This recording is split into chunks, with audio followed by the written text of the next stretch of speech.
Welcome. Thank you for joining us today. If you're a home host and you think today's topic is not a concern for you, you are wrong. Tax issues, that's what we're talking about today. Tax issues for home hosts. It's not the same as your regular tax scenario before you were earning income hosting guests. And so there's special kind of nuances that you need to know about so that you stay lined up and in alignment with the IRS, which is what we all want to do. I'm bringing on an expert today because this is not my expertise. This is Katrina Martin. She's coming in. She's a two-time author. She's got a book out there called Airbnb Secrets and another book that she's a co-author in, Reputation Driven. We're both in that book. So I'm going to bring her on. She's going to tell us everything we need to know, everything we need to watch out for, and then she's going to be available to help us if it's just more than you want to handle yourself. So give me a second, and there she is. Welcome. Hi, Pam. Thank you for having me. Absolutely. Okay, tell us everything we need to know, but just what we need to know and not everything that's in the tax code, because that's why it's so intimidating. Absolutely, absolutely. So, thank you for having me today. Of Welcoming course. to your audience. So I know most of your audience are women that are thinking of or actually doing the hosting in their home. Right. So there's some tax secrets and some tax strategies that are very helpful for this group of people because what you've done is you've taken your home and made it into a business. There's some tax things that you definitely need to consider and a few things I want to share so to make sure that you're not only compliant, but also building wealth for your family as well. Because I know Good. That's what we need. that's why people do it. That's why people do the business, right? So Exactly. I do have some slides to share with your audience if that's works. But tell you a little bit about me too. I'm an enrolled agent, so meaning similar. What does that mean? Yeah, so sometimes people say CPA when they think tax automatically, right? An Mhm. enrolled Right. agent is a similar to CPA. However, the differences are CPAs are state licensed and Okay. really specialize in accounting, but a part of accounting is tax, right? Hmm. Enrolled agents are federally licensed as opposed to being state licensed. So we're federally licensed and we Mm. specialize in tax, all things tax, tax law, taxation. So when you're thinking about taxes and tax strategies and all of those good things, if you want to work with a specialist, an enrolled agent specializes in that. Okay. So that means people can work with you who don't live in your state. Absolutely. Like, Yes. okay. Work with clients nation. Fantastic. Yeah, I work with clients nationwide. Some people, we've got a lot of digital nomads now that have moved all over the place. So I work with clients pretty much worldwide now. Yes, but I'm wherever the IRS touches, that's where I touch. It feels like the IRS touches everywhere. I do. So, Absolutely, absolutely. Yeah. So, but I think one of the things that a lot of times people, especially in the short term rental space, it kind of starts as, just testing the water sometimes, and then it becomes a full-fledged business. But a lot of times people miss some of the key ingredients to making sure that they retain the revenue that they bring in and also reduce their tax liability on top of it as well. okay. So, That's what we want. yeah, perfect. So I do have some slides I want to share with you guys. Let me make sure I know what I'm doing here. Let's see. Here's my slides. Let me know if you guys can see them. There you go. Okay, so we're just going to talk about some tax advantages for those that are doing home hosting, right? So, help you to increase your revenue by proactively utilizing some tax planning strategies, right? So, this is me again, Katrina Martin. I'm an enrolled agent. Like I said, we're actually licensed through the Internal Revenue Service. Not We don't work for the Internal Revenue Service, but we actually all the testing that we take to become an enrolled agents it's actually through the Internal Revenue Service, and every year we have to maintain so many continuing education credits to keep our licensing active and keep our own taxes intact and all those good things as well. Okay. Okay. So happy host Academy, Pam. Thank you for having me. Definitely glad to share this with your audience. One of the things that I find a lot of times, and this is a stat that we've heard recently, 70% of small business owners don't do bookkeeping. And a lot of times when people are doing hosting, they don't necessarily think that they don't think of themselves as small business owners. They may think of themselves as I'm just renting out a room in my house, right? Or I may Right. rent out my house for a couple weeks. But the minute that you do that, you become a business owner. And the minute that you become a business owner is you need to start keeping track of all of your expenses and all of your income, because all of those things have to be reported to the IRS. And in order for that to be reported to your advantage, you need to make sure that you're keeping track of those things so you're not losing deductions, and that you understand the deductions that you can take. And one of the things that I have up on the slide right now is talks about why is bookkeeping important. Well, two reasons when you're doing home hosting. One is direct expenses and indirect expenses. So direct expenses are expenses that you pay that are only applied to the business part of your home. So say, for example, you're renting out a room in your home. Those are direct, and any costs that you incur for that, including painting, furnishings, whatever things that you put into that space, those are direct expenses that are there specifically for that part of your business. Indirect expenses are things that you can also deduct, but these are expenses that are paid in keeping up and running your entire home. So, Mm, say for example, if you're only renting out a room in your home and you still have use of the rest of your home, then there's a percentage of those costs that you have for the home that are indirect expenses, like your mortgage and your interest. But you can take a percentage off based upon how much of the space you're using in your home. So being very clear about what's direct expenses and keeping a list of those things, and then what those indirect expenses are. What are your utilities? How much of a percentage of that business is for as part of your home? So that way you can deduct those utility costs, the things that are associated with the internet, that portion of the internet cost, those shared spaces for the business and the home. Those are indirect expenses, but you need to keep track of them so you can make sure that you're properly taking the deductions for those. got it. Perfect. And then I think another thing that people get a little confused about sometimes is what's a deduction versus what's depreciation, right? So when you own your home and you're using it as a business, you have the ability to do some depreciation. Whereas if you were just using it for your personal use, you can't take any deductions other than your mortgage interest and your property taxes, right? And that's if you're itemizing for your taxes. But if when you become a business owner, you get to take deductions and you get to depreciate part of the home that you're using for the business, right? But we have to be clear about what's deductible, because a deduction you can take in the year that you make the payment. So, say, for example, if you paint the home, that's considered a deduction, that's like a repair. So, Okay. whatever cost you paid for that, you get to deduct that. Whereas depreciation means that it depreciates over time. You don't get to take that deduction in that first year. It spreads out over time. Like the purchase price of the home is something that you can depreciate against, but that's spread out over time. And if you make any room additions to accommodate for your home hosting, then that's something you're also going to depreciate. So just being very clear about what's repair means that you can take the deduction now, right? Whereas opposed to an improvement or depreciation means you have to take it over time. Okay. Okay. And then this is what depreciation looks like. I think a lot of times we hear the word depreciation, but it's not always clear about what we mean by that, right? So this slide means that, so I'll tell you exactly what it means. So the very first line, you see that there's a single family resident purchase. That means someone purchased a home for $200,000, right? Now, if you were renting the entire home out, you can depreciate that for 27.5 years. So what the formula looks like for that to determine what depreciation is, we would take that $200,000 that you used to purchase and divide that over the 27 and a half years, and that becomes your annual depreciation. So you'll take $7,272 off for 27 and a half years for that property if you're using straight line depreciation. And like I said, when you're doing home hosting, you can do that. You can use that depreciation formula for the percentage of the use that you're using for your home. Okay. Okay.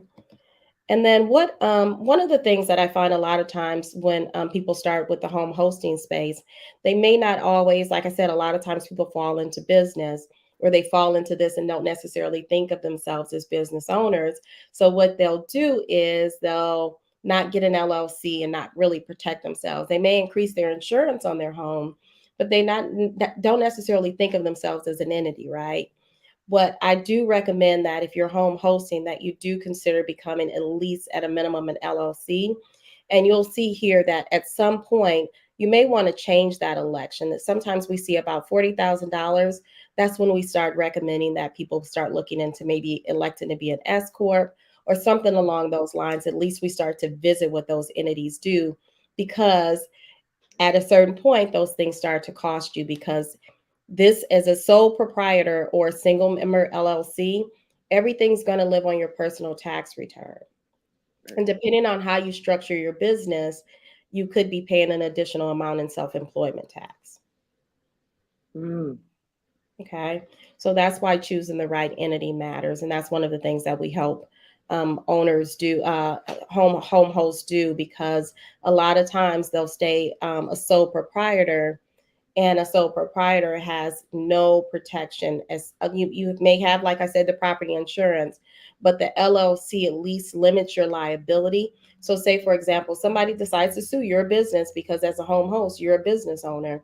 If somebody decides to sue you, they not only can go, they, if you don't have at least an LLC in place, they can try to attach that suit to your personal assets. And at least putting that LLC in place will limit your liability and protect your personal assets.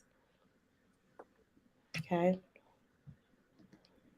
And then let's talk about one of the things I talk here a lot is talking people saying they want to build generational wealth. And one of the key ways is building generational wealth is through tax planning, because you're dictating how much tax you want to pay, and you're making sure, ensuring that you've put enough plans in place to make sure what you want to happen is going to happen. A lot of times, what we find a lot is people, when they file their taxes in April, that they think that that's planning time. That's just preparing and sending it in, because remember, we're preparing for the year that already happened. So there's no adjustments that we can make because things have already taken place. So basically, the tax filing piece is just a compliancy piece to the IRS, saying this is what I'm reporting for last year. A lot of the information they already have. If you got a W-2, they already have it. If you got a 1099, they already have it. If you got a 1098 for your interest statement, they already have it. So it's really just like a piece where you're actually filing. You're filing to say, in addition to the information that you already have, here's some additional things that I have. By the way, I have dependents. By the way, I have a business. By the way, these are the expenses I paid for my business. So you're going in there and you're shifting what they have already have on there on file as a reporting, and you're saying, hey, I see what you have, but this is the difference. And so you control that, but you can't control that in April when you're filing. That's something that has to happen right now and throughout the year. Is that clear for your audience, you think, Pam, or do you think I need to dig a little deeper on that? I think that's a great way to explain it. I don't know that I've ever heard it that way, but I think that makes it much more clear. I love that. That was great. Thank you. Okay, good. And so another way, you guys are already doing one of the key things that the tax strategies that are used by the rich, right? So number one is real estate. So real estate is one of the key strategies, because there's so many benefits and so many opportunities and strategies that you can utilize with real estate. So that's one of the key tax strategies. So you've already checked that box for that one, right? And then option number two is one of the things that we hear sometimes is hiring your family. So if you have kids that are, that are still, and you're still responsible for, and their dependents, you can actually hire them to do jobs within your business, and it becomes a business deduction for you, and it becomes income for them. And if it's under a certain amount, this year's 13,900 or 13,500, if you pay them under that amount, then they don't have to file taxes on the federal side.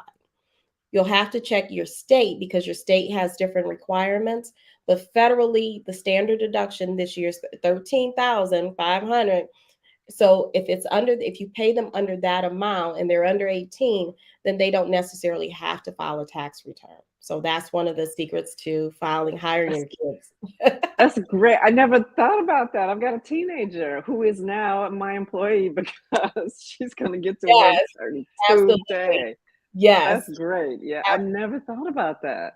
There's tons of strategies. And then there's other ways that you can hire additional family members. The job needs to be something that they can do for their age. So you wouldn't say that you got a 7-year-old that's a Right. driver, something Right. along those lines. But you can have Right. a 7-year-old who does like janitorial services for your company and empties trash and things like that. It's not their household chores, it's actually work that they're doing for your business. And I Love know it. the kids do the social media because we can't keep up half the time. Right. So that's what those are just two key strategies, but there's 50 and greater. There's over 10 there's tons of tax strategies. You just have to make them apply to you and actually implement the strategy. So that's one of the things that we help our clients do. Two things that are key for determining a short-term rental, right? How a short-term rental is going to be taxed. So if you're treating your business, so there's two options, right? So if you're treating your short-term rental as a business, right, meaning you're providing some substantial services, and I'll tell you what that looks like, then you can be taxed on what you would use as your tax form Schedule C. Schedule C is subject to self-employment tax, right? So that's something to consider right there. So you have these two options of ways to run your short-term rental, or you can run it as a passive business. And this gets carried on a Schedule E. And so the benefit of Schedule E is it's passive income and passive losses, right? So meaning you don't have an additional tax on it. So you don't have a self-employment tax. So those are two ways that those are two options for you, how you want to run your short-term rental. Okay. Okay. And then there's three factors in determining, how which category you fall under, the option one or option two, right? So number one is the average stay of the tenant. So short-term rentals are typically 7 days and under. So what you'll do is you'll take the number of days that you had your place rented out by the number of people and determine what's the average stay of a tenant. And if they're there under 7 days on an average per person, then that's typically considered a short-term rental. And then the factor number two that determines if you run in a short-term rental is were substantial services provided. And this determines whether you had a passive business or an active business. You had a passive real estate investment or an active business, right? And then the third option is, did you materially provide material participation? Were you active in doing anything with the business? Most times, if it's in your home, yeah, the answer is yes on that. Right. Uh, there's Right. there's no way around that one. That's But it. here's what substantial services looks like, right? Because substantial services determines if you're going to be a Schedule C, paying self-employment tax, or a Schedule E, treated as passive income, right? So substantial services means, and being home host means that this is something that you really have to look out for, right? Cleaning of the rental each day while the property is occupied by the guests. Changing bed sheets and other linens each day. So basically, anytime you're providing hotel-like services, that's considered substantial services, right? So if you're providing transportation, if you're providing meals and entertainment, if you're doing things along those lines, then typically you're operating as a business and not a passive business. So your short-term rental will be treated on a Schedule C. Okay, so those are things to keep in mind because that determines how much tax you're going to pay. Okay.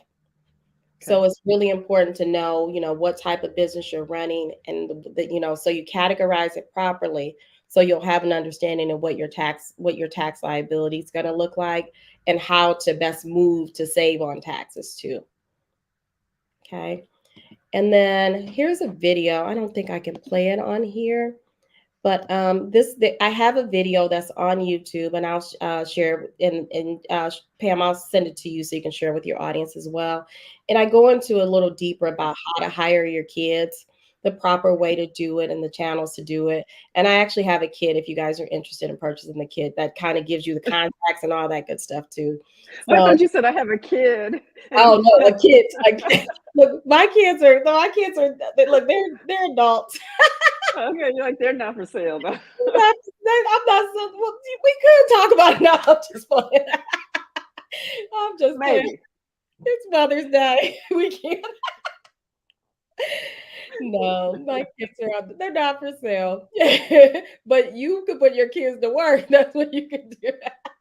And I will. They're And I will. And they don't have to just be under 18. They can be older. The difference is there's benefits when they're under 18 because there's not as much reporting. They don't have to file a tax return if you pay them under a certain amount. You don't have to pay payroll taxes and all that kind of stuff. Whereas once they're 18, you do have to treat them like a regular employee.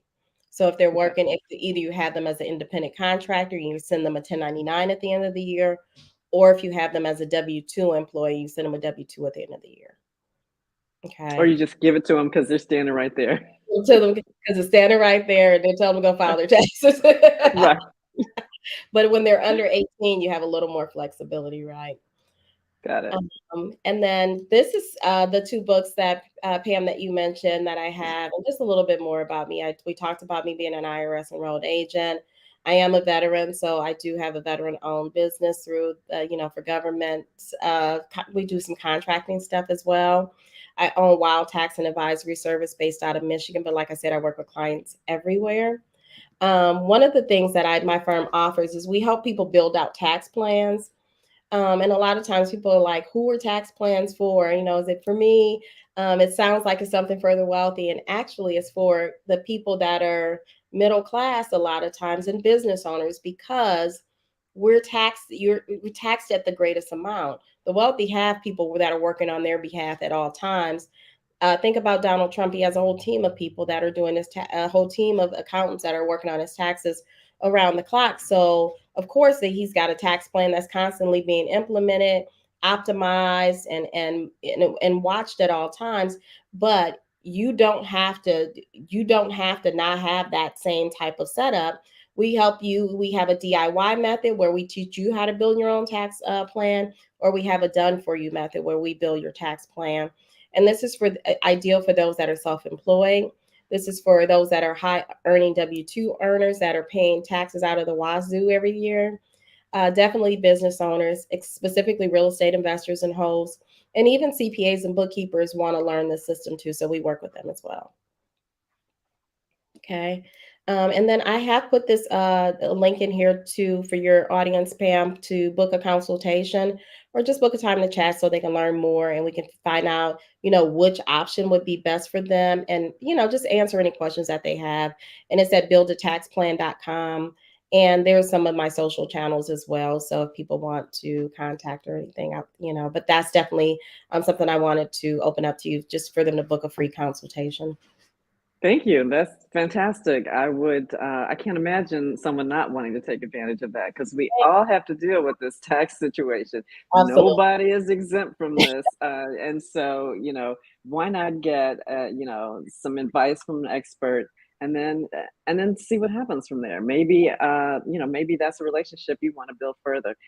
I think your presentation today was fantastic. I mean, who knew I could put my kids to work? Thank you. So, if nothing else, but I appreciate your time. That was really informative, and I just want home hosts to take away that they are a business, and just because it's in your home doesn't take you out of that realm, and doesn't mean you don't have to address these issues just like any other small business. So that's the main takeaway. The other main takeaway is to contact Katrina and let her help you with this because it's uh, personally it can be a bit overwhelming. And so I don't know if you feel that way, but I would love to have somebody else in my corner helping me out and showing me all the things that I don't know about taxes. Absolutely. Absolutely. Thank you, Pam. No, thank you for having me. It's great to chat with your audience because, as you know, this is one of my favorite topics. I love taxes and real estate, especially with those with short-term rentals, because people, like I said, a lot of times people fall into business, especially a short-term rental host. It's when you're renting out a space in Right. your home and you start to think, well, I got my receipts. And it's like, but that doesn't really help you at tax time because you if you got some Home Depot receipts at any given time, they fade. So you don't you Yes, never they know do.